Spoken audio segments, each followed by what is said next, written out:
This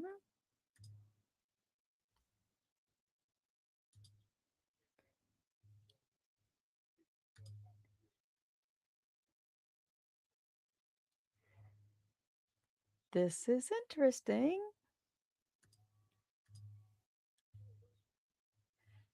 Okay, I don't know what's happening to the intro video. Hi, all. We're going to try this. Welcome to the From Pain to Purpose radio show. I'm your host, Eva Fulton.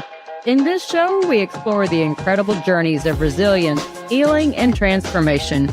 In each episode, we will sit down with individuals who have faced unimaginable struggles and turned their pain into power, heartbreak into hope, and their challenges into meaningful change and finding new purpose in life. Through candid conversations and inspiring stories, we will uncover how pain, whether emotional, physical, mental, or spiritual, can be the catalyst for profound growth and a deeper sense of purpose. So if you are looking for motivation, insight, and real stories of triumph over adversity, you're in the right place. Let's get started on this journey from pain to purpose. Let's give veterans a voice through Military Broadcast Talk. Hello, welcome everybody. So, weird thing, guess it was a gremlin. But happy Valentine's Day.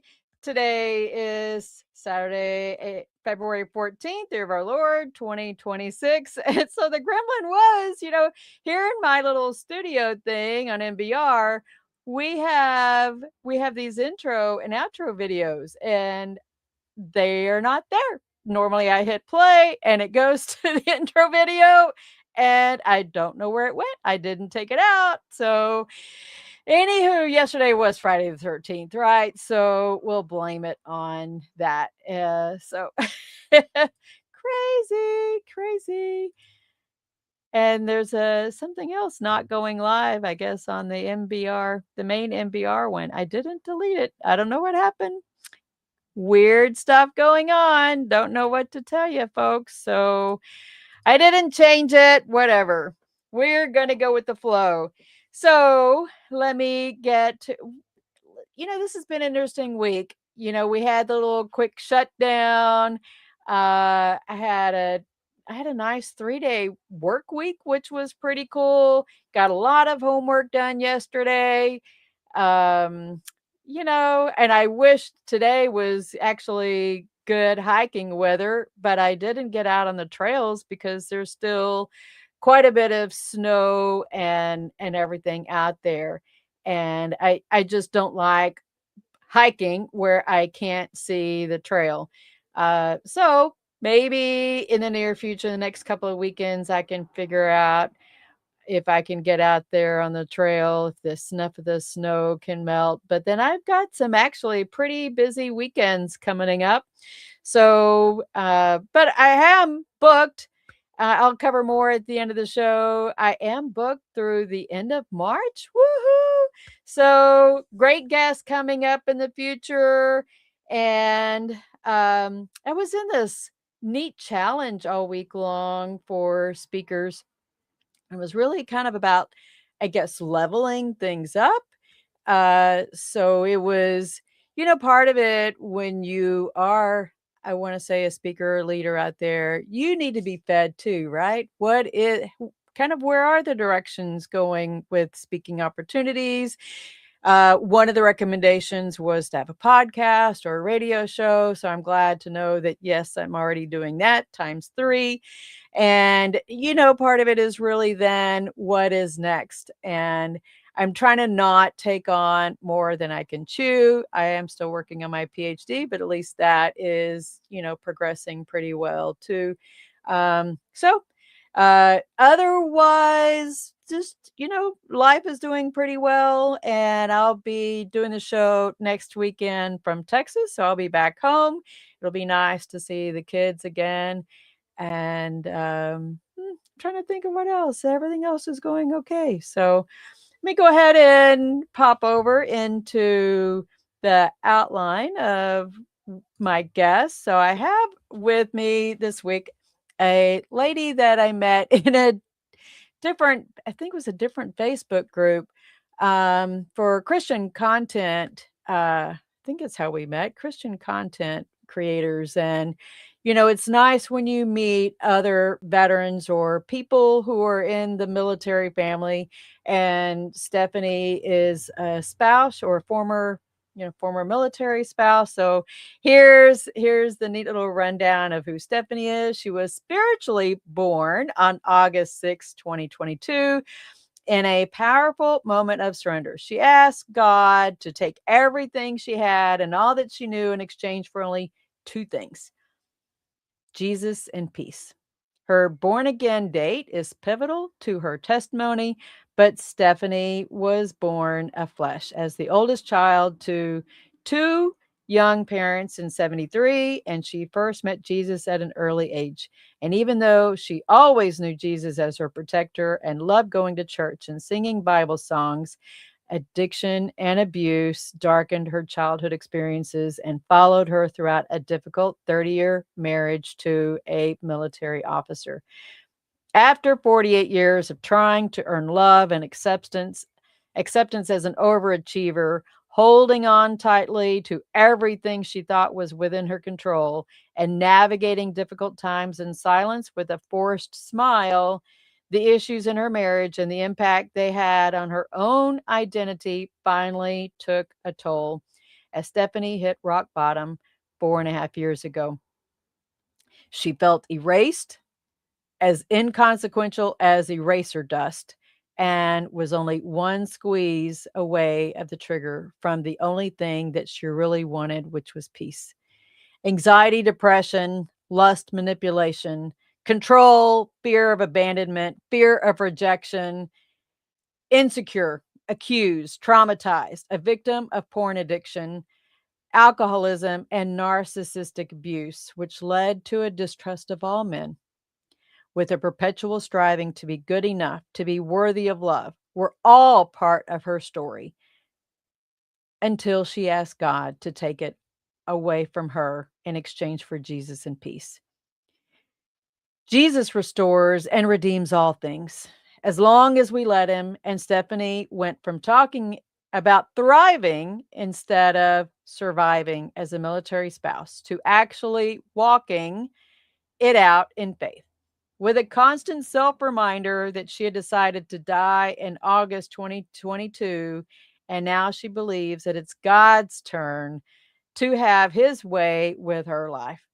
Stephanie awakens to each new day with the same drive that she always had within her, but now the drive is to heal, to learn about God's plans and purposes, to love fully, to keep shedding the layers of the world, to continue seeking freedom from the enemy, to listen intently to Jesus's instruction, to unify and connect the body of Christ in God's kingdom, and to walk fully in the Spirit.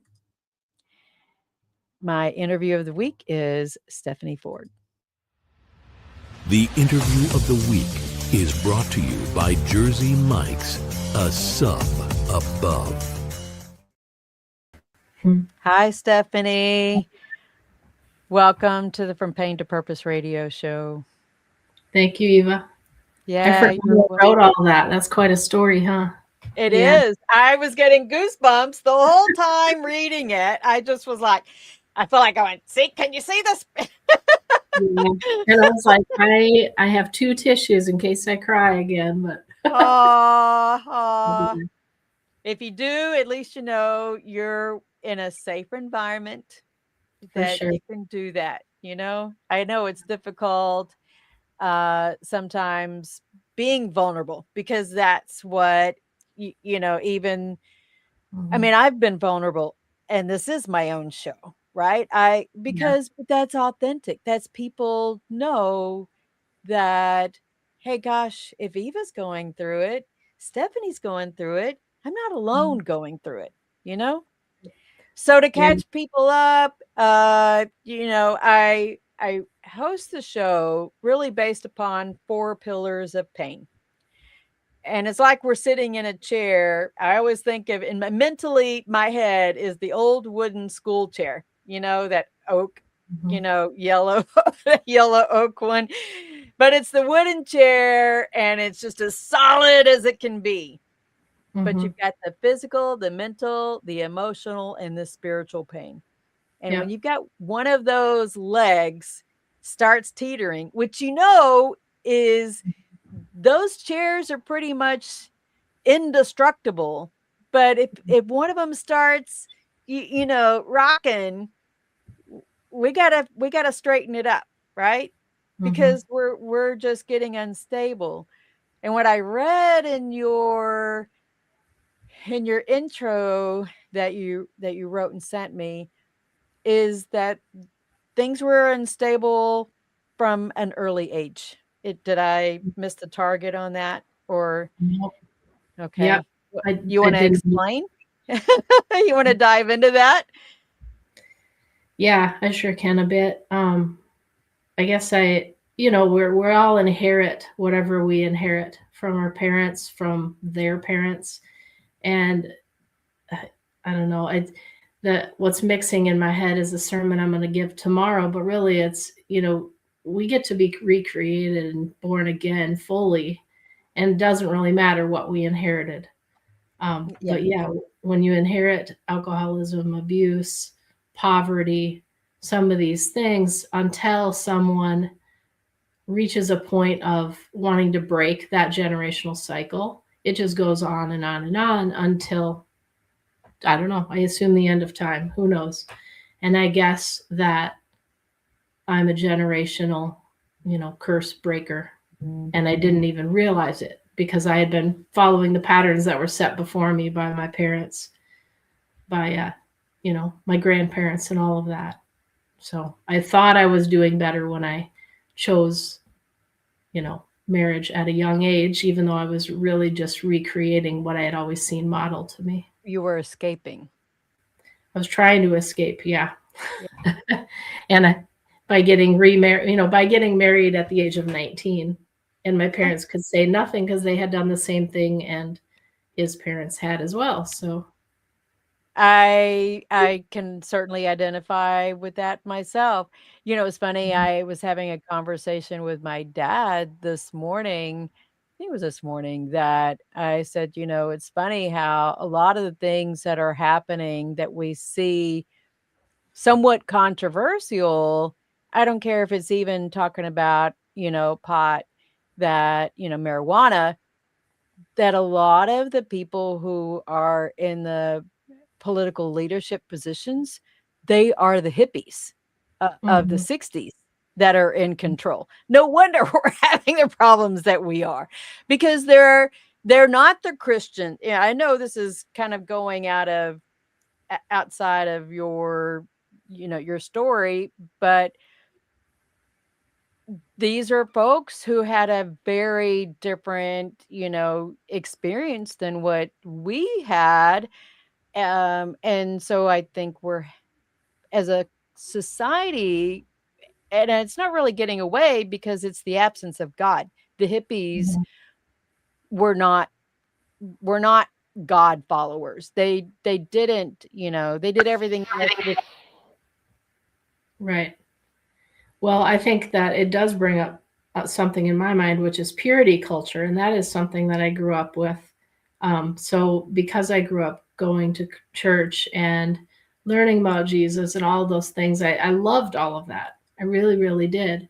In fact, I remember pushing forward to get my family to go to church because my dad really didn't do church. That was not what he was going to do, and so to get my mom to take us, it was part of what I really wanted.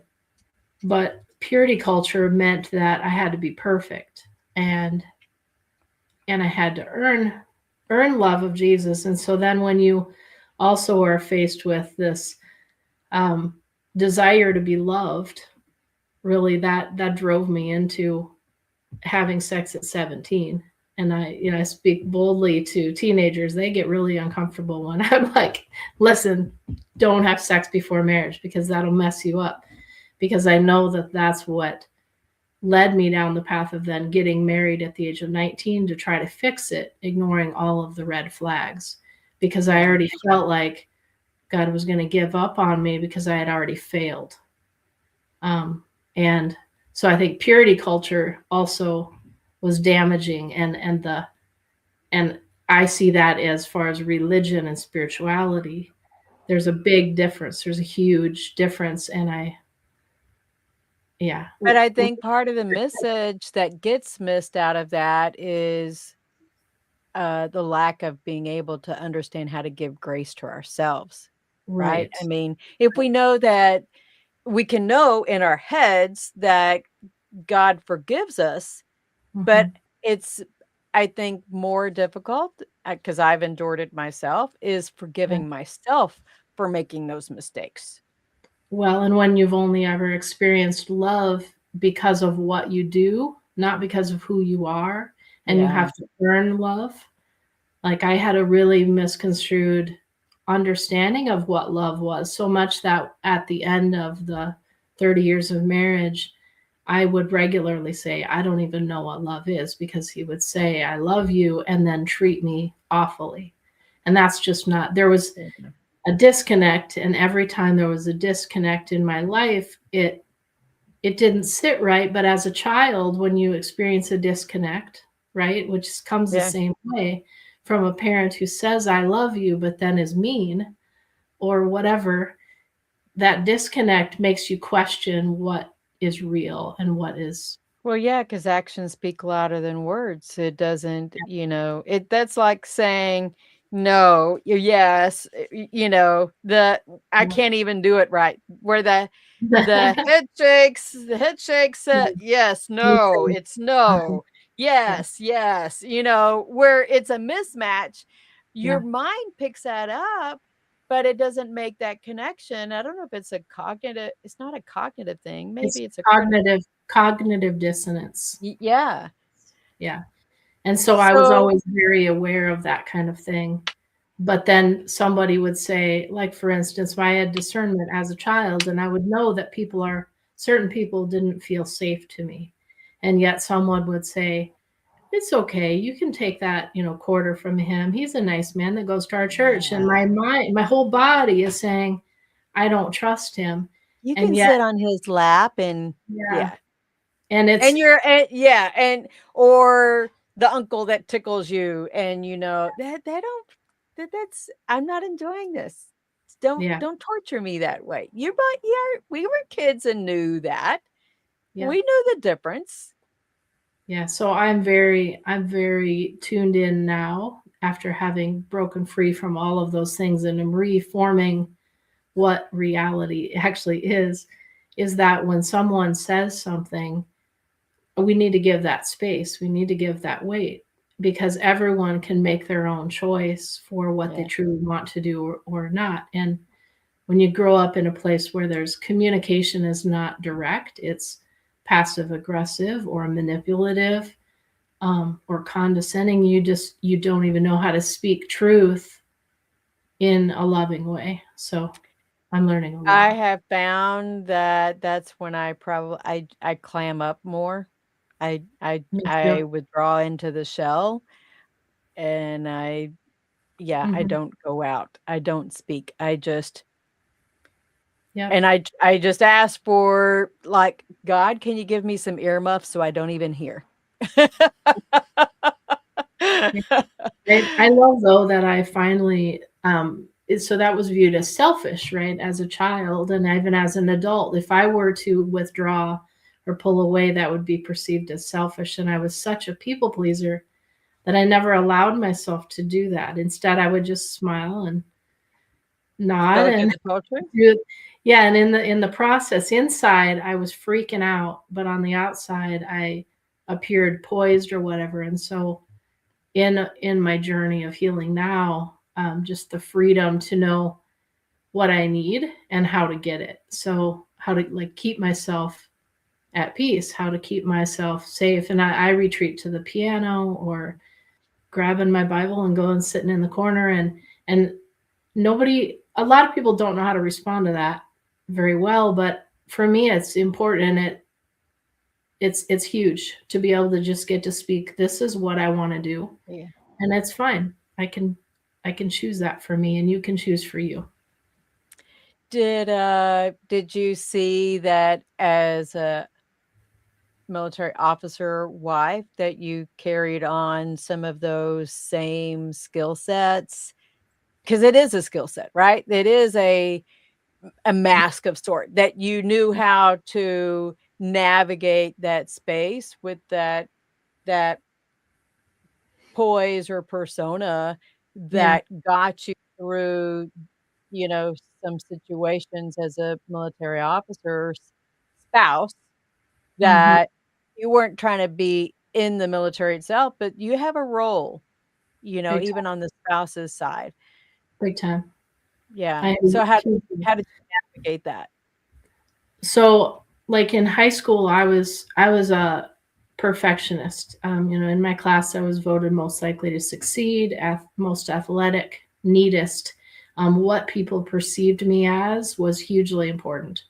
Mhm. I remember my mom. Well, I had an ulcer in like seventh grade, which most kids don't get that from so much stress. And so I was the type of kid I would take my homework home, and if I had eraser marks, I would redo it. So I always had this intense type A personality and drive to do great things. What I was so I got married young, and by the end of college, he had signed up for ROTC, which was good. We made that decision together. He was excited because it meant, okay, here's what I'm going to do. This is my purpose. We'll have a job, and he was Mhm. in the Air Force. So but then the thing that threw me for a loop, which I wasn't prepared for, is I was very, very career minded, and graduated college pregnant with our first son. And when he was born in Altus, Oklahoma, and they, you hand you your baby, I just went, I'm staying home. And he went, what? Because I just did a complete, 180, and Ah, I realized like this is my baby. I wanna be the one to raise him. I don't wanna yeah. drop him off at the daycare center, and up until that very moment, I didn't know that myself. And so it really did stress and strain us, right? Because then all of a sudden, then we're at one income, and Yeah. my mission then was my children more than anything else.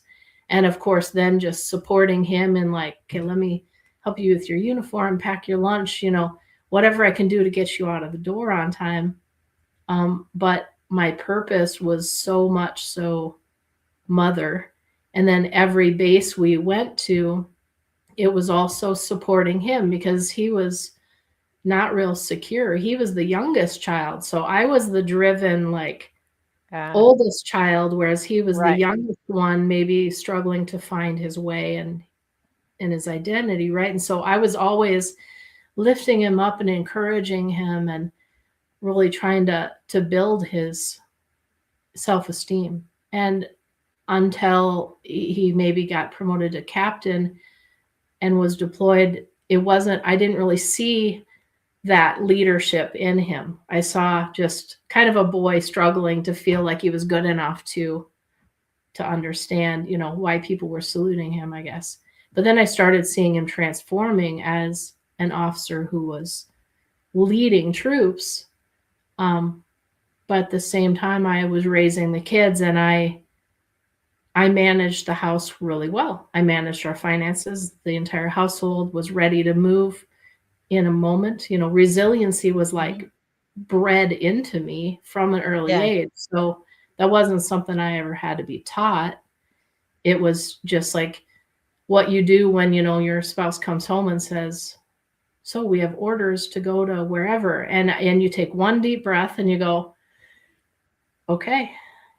Or I'm deploying next week to wherever, and again, you just take that deep breath and you go, "Okay." There's no whining and complaining when you're a poor farm Right. kid. So that was what I was made for. So what I loved was trying to build everybody up around me, the spouses, and just trying to exist in that. But we had so many issues in our marriage from before we were even married, um, that just kept really haunting me. But they were things that I had grown up with.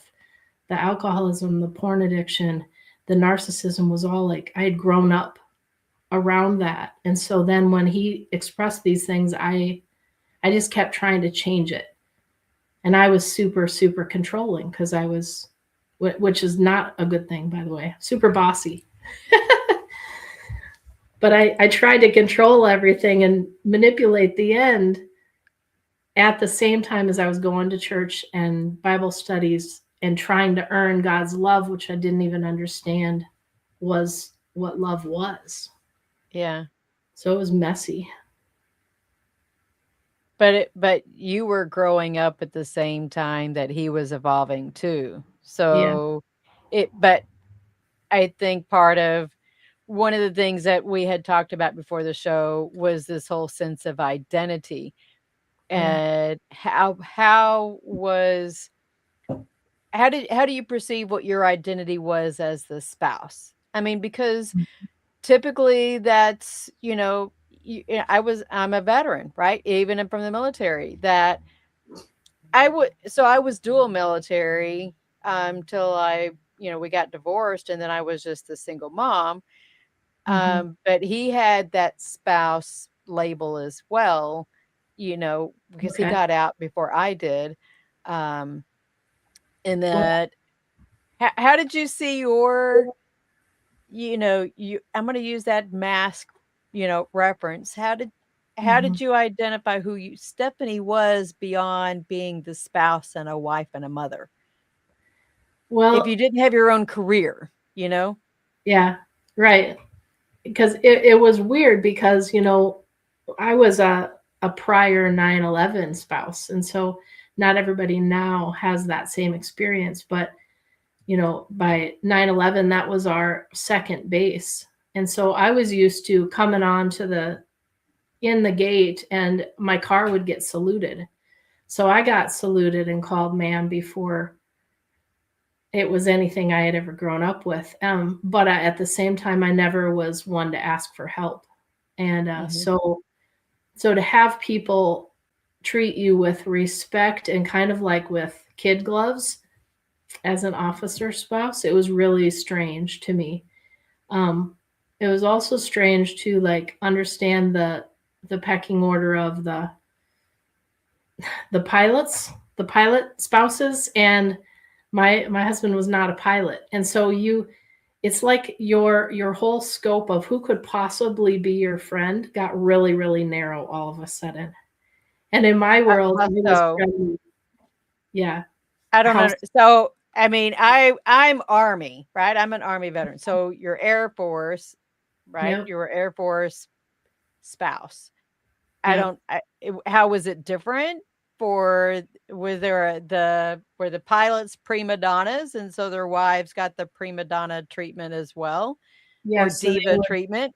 They would turn their nose up at me because they would get flight pay. They had more money. And so I was not a pilot's wife, and I wasn't an enlisted wife. And so then you're like, okay, you're a junior NCO wife, or you're a, it was just very strange because you were supposed to be friends with the officer spouses, not with the enlisted spouses. Right. And so the whole rank-based spouses thing, even though we didn't wear spouses, that was one thing that I saw throughout the entire time, that the spouses wear their ranks of their husbands. Absolutely. Yeah. Absolutely. I've seen it at the commissary. You can tell who parks where, and you see the lady with the name brag diva bag that she parked in the officer spot, and she didn't serve. I'm sorry, you can tell she didn't serve. But she's parking in that flag officer spot wearing his rank at the commissary. Yeah. And by the time you get to squadron command and group command, you are in this small, like colonels, lieutenant colonels, you're in those spouses, and everybody, it felt to me kind of like high school where I didn't fit. I just didn't feel like I fit because everybody wanted to talk about shopping and going out to eat and yeah, I just didn't. And I was like, would anybody want to talk about something real?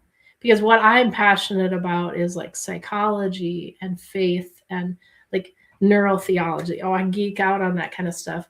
So I wanted to talk about real stuff, like raising your kids and what it was like to be a real person, not shallow stuff. And I was never like that. And I also felt kind of like I was faking it.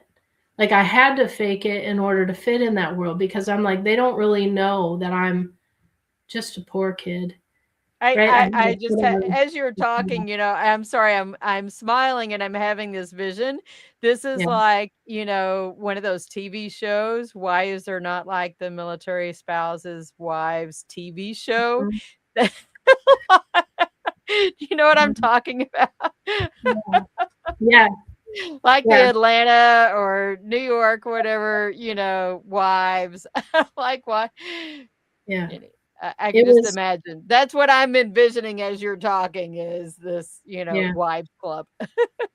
Yeah. So the one thing that I really did enjoy was getting to work with and mentor and encourage, because I've always been an encourager, the younger spouses, the Yeah. enlisted spouses. But like Khalith Wright, he became the top command chief in the Air Force a few years back. They even called him Enlisted Jesus.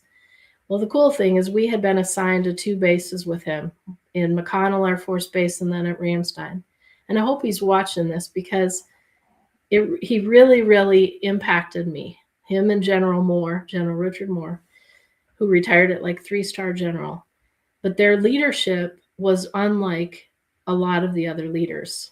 And Khalith would sit down at the table and he would say, "So what do you want me to bring to DC?" I remember him talking to me at Ramstein. He said, "Stephanie, what do you want to bring to DC on behalf of the spouses?" And I said, what I really want is for the spouses to be able to all know that they are mentors. From the moment that they are mentoring someone. And enlisted spouses need the opportunities to learn how to be a proper and good leader instead of just the officers getting it. Because as officer spouses, we had that from day one, and we were given, it's like we were being groomed for leadership, whereas the enlisted spouses weren't.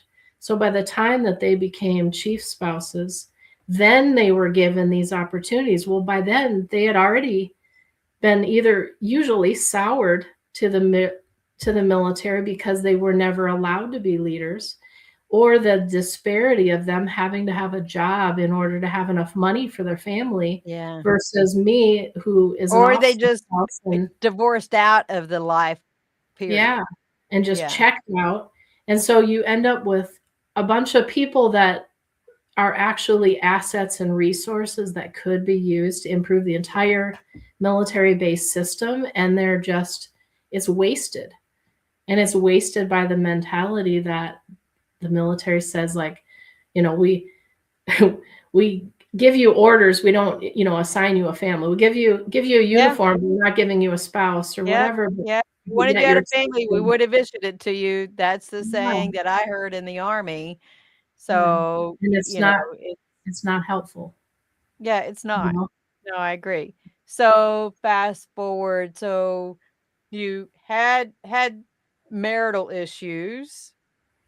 Yes. I don't know how much you want to talk about that, but how did that evolve then? Well, I guess I'll just say that if my ex wouldn't have retired from the military when I decided I was done moving the family around and I wanted to be back in Minnesota, if he would have stayed in and stayed away and deployed and all that, we'd probably still be married to this day. So I think the things that it takes to like be a good military family aren't always the same thing that, in fact, I think they kind of work counter to being a good family. We didn't really have those skills to be a good family and actually work together. I knew how to take care of the family and manage that and keep things going on the home front. He knew how to be a good military officer. We did not know how to come together as a good marriage. Yeah. And so I've a lot heard that before. Yeah. I mean, you're not the first. I mean, but probably was true with my first marriage as well, but Mhm. but he had gotten out, so but I hadn't gone anywhere. We moved from Fort Stewart to Fort Hood, but he had gotten ripped out as an E4. Mhm. So I just was doing my thing. I gave up orders to go to England, by the way. That was the one thing that Mhm. I regretted that I didn't like, was that he made me give up orders to England. Then we got divorced and I went to Germany. Yeah. Yeah, and I think we moved so much as officer spouses all the time that was hard, because every time I would come into an in fact, it helped to, so it both gave was a benefit to me and a hindrance, because one thing that I would tend to do for myself is I was very resourceful, and I still am, but I loved figuring out all the resources on the entire base, right? And then that entire Yeah. region in that area. And then once you know all the resources, you know how to get all your needs cared for. And then I Yeah. would know how to share that with others and all this. But at the same time, I would take on more and more and more and more, because being a perfectionist and type A, I would just Can't say keep no. that. Right, right. And Yeah. I viewed myself as a plate spinner, and I was just constantly like spinning plates on stage, trying to look like I can do this. I'm a superwoman.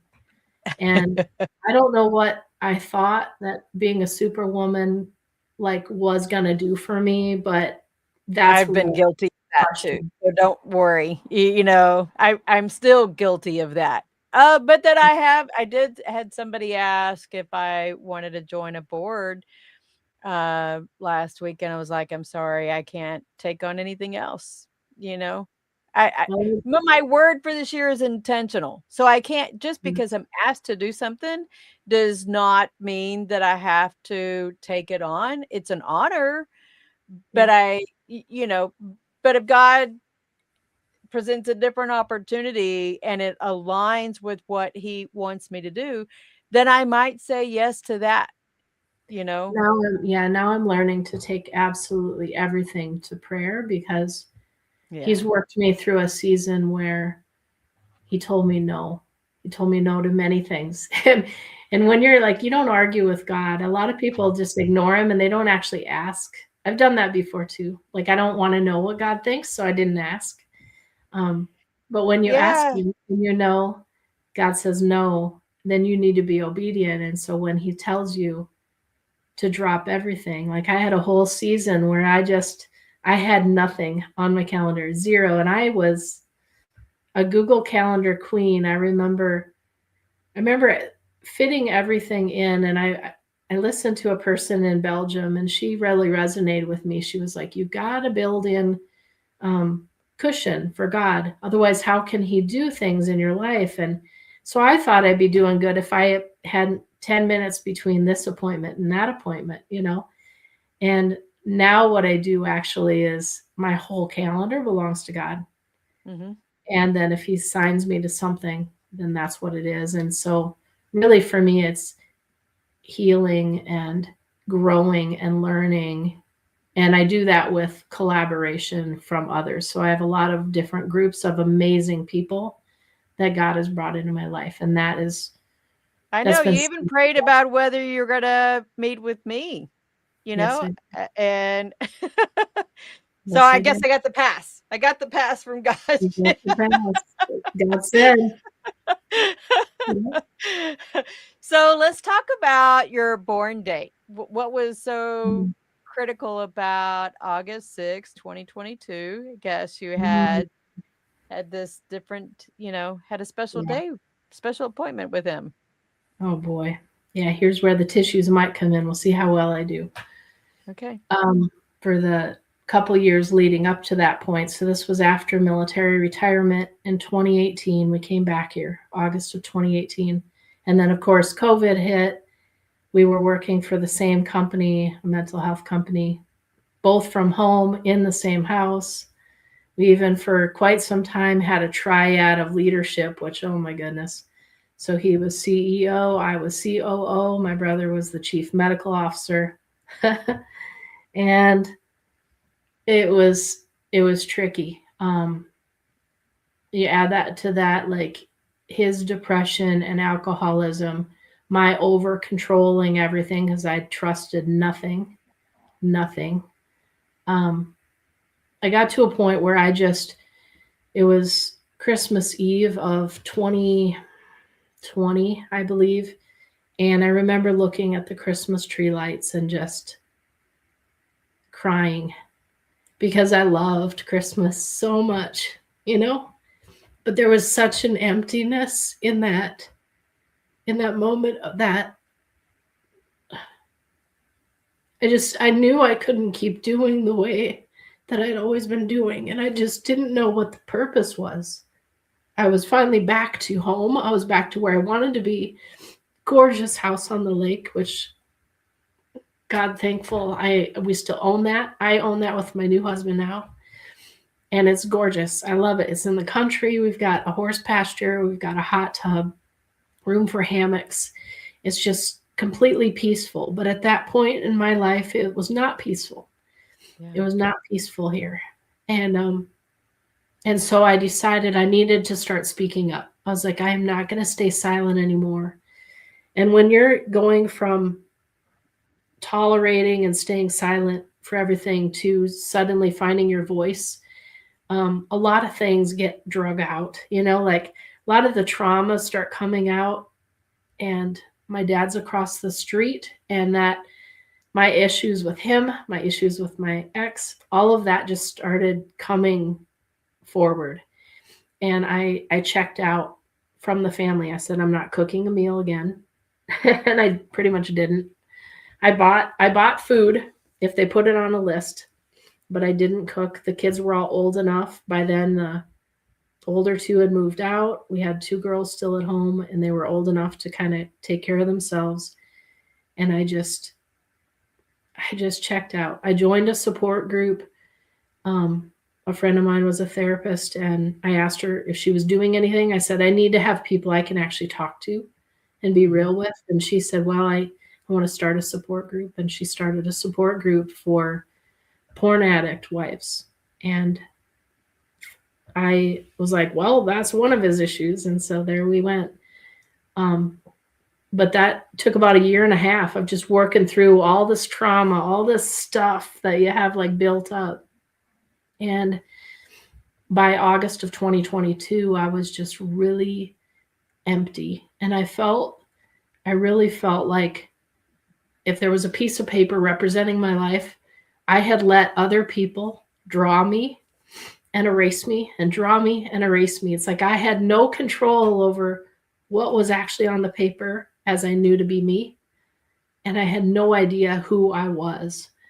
But what I saw when I looked down at this piece of paper in my mind was an erased drawing of just eraser dust. And I had no idea what was underneath it, but I felt completely worthless.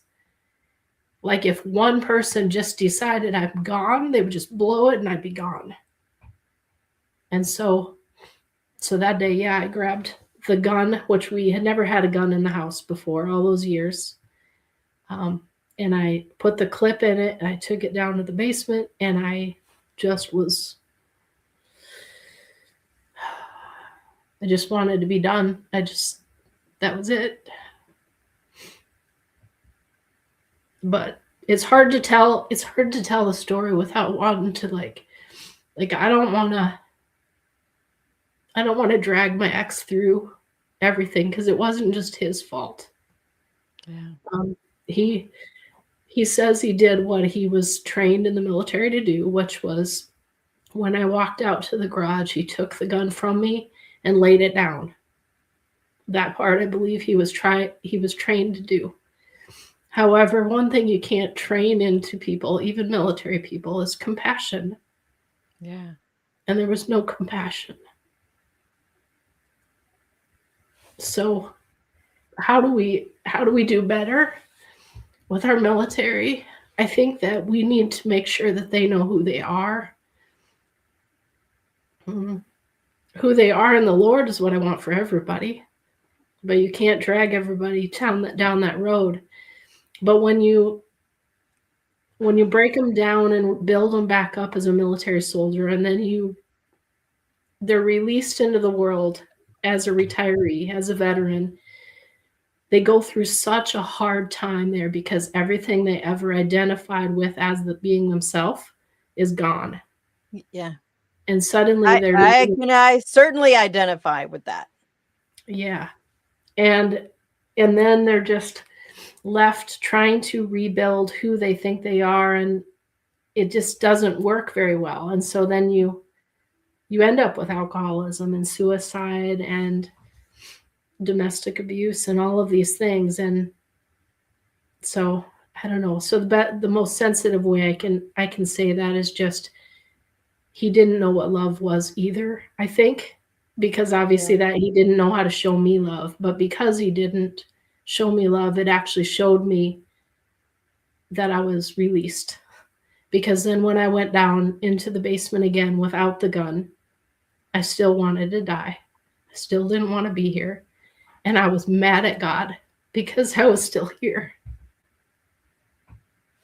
But clearly you're still here because you do have a purpose, right? You are here. I mean, this is a perfect pain to purpose story, right? That you've gone through, that there is a physical sense to it. Even if you didn't get physically injured, there is a physical sense to it because of all the tension you hold in, the anger, but that blends into the mental and emotional side, which goes into your spiritual side. But what I'm hearing, that it's literally the spiritual side that has helped even those chair legs back up, and God said, it's all right, Stephanie, I'm gonna hold you in this chair and you're gonna be safe. Just rest in me for a while. Let me hold you. Right. Even superhero Stephanie. Yeah. So superhero Stephanie had to die. so that I would realize which sounds like not necessarily a bad thing. I mean, I've been there too, you know. Yeah. No, it needed to go. And I've been broke of a lot of pride. It's funny how many times that comes up, and delivered from fear, and just really trying to like right align it with who did God create me to be.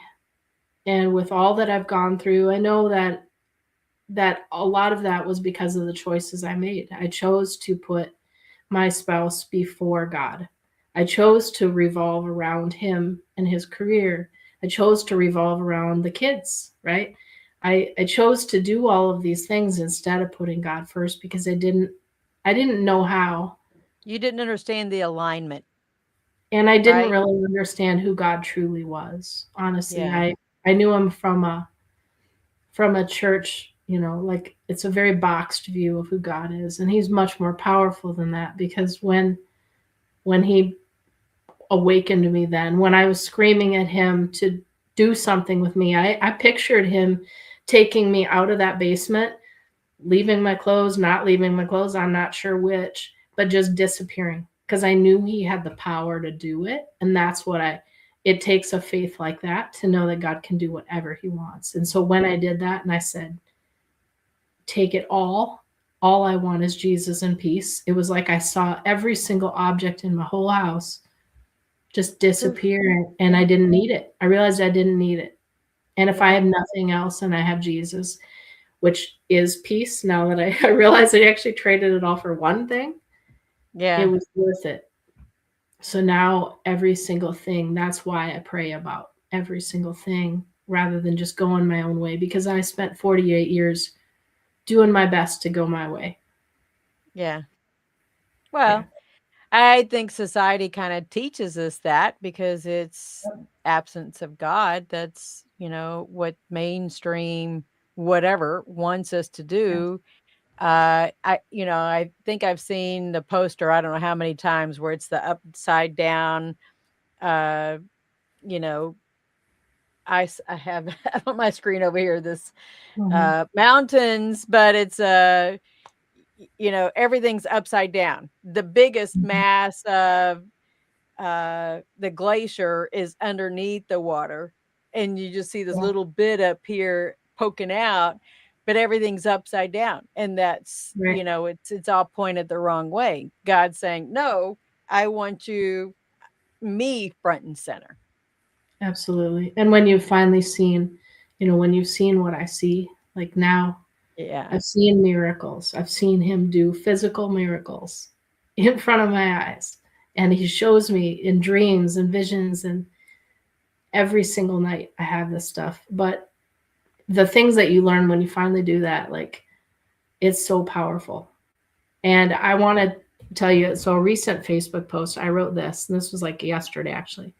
In a culture that thinks freedom is gained by saying never surrender, how much more powerful is the true freedom of full surrender to gain our soul in Jesus? And so the concept, and the concept of like building resiliency into people and never surrendering. We think we're building iron, but truly, unless you teach people that actually have faith to have a faith in the God instead of the military first, they could take Jesus is portable, dude. You can take him out onto the yeah, field with you, and that's what people on the need. battlefield. Yeah, Yes. there are no atheists in the foxhole. That's the saying from World War II, I think it was. And they didn't ever know who actually said it. They thought it was a newspaper writer that had said it, but there are no atheists in the foxhole. But he was always my last resort. God was always like, okay, no, I'm fine, God. I'm fine. I can do this on my own. I got this. Yeah. To this. But that's society teaching us little g. We are little g God, and not thinking about God first. Right. So we only got a few more minutes left. You have a nonprofit? You have a website you want to talk about? Let's drop that in the chat. Yeah. Well, I did it on the private chat to you. Yeah, I got it. I guess I would just say, God has called me to be a voice on social media. So I'm on Facebook and Instagram as Stephanie K. Ford.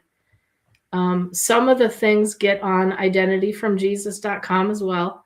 And I have some of the sermons I've preached. And if there's a link to this, I'll put it on there. I've had a couple of interviews now, but I want to be a voice that is love and grace to people and authentic, because there's no more hiding. I'm not going to hide anymore. Yeah. And I love that. And I think that's where the freedom has come for me, is just no more hiding, good or bad or ugly. I'm not going to hide. I told that to a lady. I told that to her. I met her at a conference about 15 years ago, and I private messaged her, and I let her know that Jesus told me I needed to tell you no more hiding. Right. She was larger at the time, and she was beautiful. I could see this beautiful spirit. God lets me see people's spirits and what's in their heart. And she would take pictures, but she'd make sure that people were in front of her, blocking her, so they would only see like her face. And I was like, God wants you to stop hiding. You are beautiful the way you are. And she's done some transformation in life, and I've seen her evolve, and she's just radiantly beautiful. She's doing well. And I can look back and I feel like I did my part. God's saying yes. I get the goosebumps. God's saying yes. Yeah. You messaged her and she heard it, right? She heard that. So, I love it's hard to be that voice. When I was praying with these two ladies at the Y a week and a half ago, because I've been looking for them when I've been back this week, and I haven't seen them. I was even at the Y this morning and I didn't see them. So hopefully I'll get to see my friend and her daughter again. But, God will put it on me to talk to them. And so I do, it's uncomfortable sometimes, because society kind of, does this thing about you should shrink. You should be quiet. Don't say that. stuff, you know? Uncomfortable is my new friend. And I just want to say for healing, leaning into the uncomfortable, because every emotion, God is giving it to us for a reason. So I lean into every emotion now with complete curiosity and say, ooh, what's that? Is that something that needs to be healed? Is that something I need to let go of? What is that uncomfortable? So Yeah. I love that. Yeah. But I want to, so I'm going to say this, your website is Identity from Jesus. And I thought that was interesting that you had said, you know, you told me what it was, that identity is kind of your word right now. And I was like, well, that's interesting because I heard identity several times this week. So that was confirmation that, you know, I think part of it is us understanding. Yes, I'm getting the goosebumps again, that you know, it's uncomfortable for us when we get out of the military and understanding what is my identity? Who is Eva? What does Eva like to do? Right. Because I can identify with what you're talking about with your ex-husband because we spend so much time serving the military. And I when I got out, I took that hat off. Well, I was kind of familiar with the mom hat. I had 2 boys already, but I had just gotten remarried, so now I'm putting wife hat on. Uh, so I'm managing those, but oh, by the way, the family said, "Don't identify being in the military anymore. Get rid of all of your uniforms and don't go to the VA." And I was like, "Well, so now I feel like I'm in isolation." I felt like I was walking through the forest blindfolded and now navigating society and everything just felt very foreign. I didn't understand about how do I behave in a civilian job. I don't even know what to wear, quite frankly. Give me a uniform, you know, give me a uniform, please. It's difficult, you know, Yeah. I get it. Which is why we have to know who we are at the core. And at the core of ourself, our essence, our spirit, our soul doesn't change. You know, God created that from before we were even born. So the more we know that, then the rest of the stuff is just hats or clothes. It's not really our identity. It's just who we happen to be at that moment in life. Yeah. Otherwise, as you age, you know, every chapter is a new thing. So I think probably the one thing that the military could get better at is helping people at least find some kind of hobby or something that they could carry from active duty to post-military as some kind of a transition that, you know, they like to fish during, they can fish afterwards. It's their go-to. That's something that's normal. I'm just using that as an example that could help the continuity of things. But we're running down in time. I've got to make a quick switch to upcoming guests. I'm booked up through the end of March. My no show is for my birthday on the 20th. I'll be in North Carolina, though. Happy early birthday. Yeah, thanks. So, Elaine Davidson from North Texas. She's got quite the interesting story. So she's going to talk about some, you know, abuse stuff as well, family situation, evolution of things. How does that affect business? She's not a veteran, but she is she's a big fan of veterans, has supported the veteran community in North Texas. So when her story came out, she posted, I was very happy to ask her. And she said, of course. Steve Morgan has a nonprofit. He's a new good friend of mine. And so he's got something to share. Julie Austin she's planning her transition out of the military. She has the Dog Tags to Ownership. I think it's the right name of her podcast. She's a co-host on Dog Tags to Ownership. John Davis is going to talk about being an expat. I'm kind of excited to hear his whole transition to the expat side of things. And then Paula Yost is going to help us with learning how to advocate for our children better when it comes to talking to doctors. And I think that's, you know, a big thing. I've had to do that myself and learn how to advocate for my daughter going through some of her own health experiences. So, it's important for us to learn how to have our voices, and I'm glad to help give veterans a voice and do that. So thank you all for joining the show this week, everybody. See y'all next Saturday. Thank you for joining MBR. Bye. Thank you. Ladies and gentlemen, thank you for tuning in to Military Broadcast Radio. As we wrap up today's show, we want to remind you that the podcast of today's episode will be available right after we go off the air. So if you missed any part of the show or want to listen again, be sure to check it out. And remember, we're here to support and honor our veterans. Your stories and experiences matter, and we are committed to giving you a platform to share them. That's right. We're here to give our veterans a voice. So don't forget to catch the podcast and stay connected with us. Giving our veterans a voice.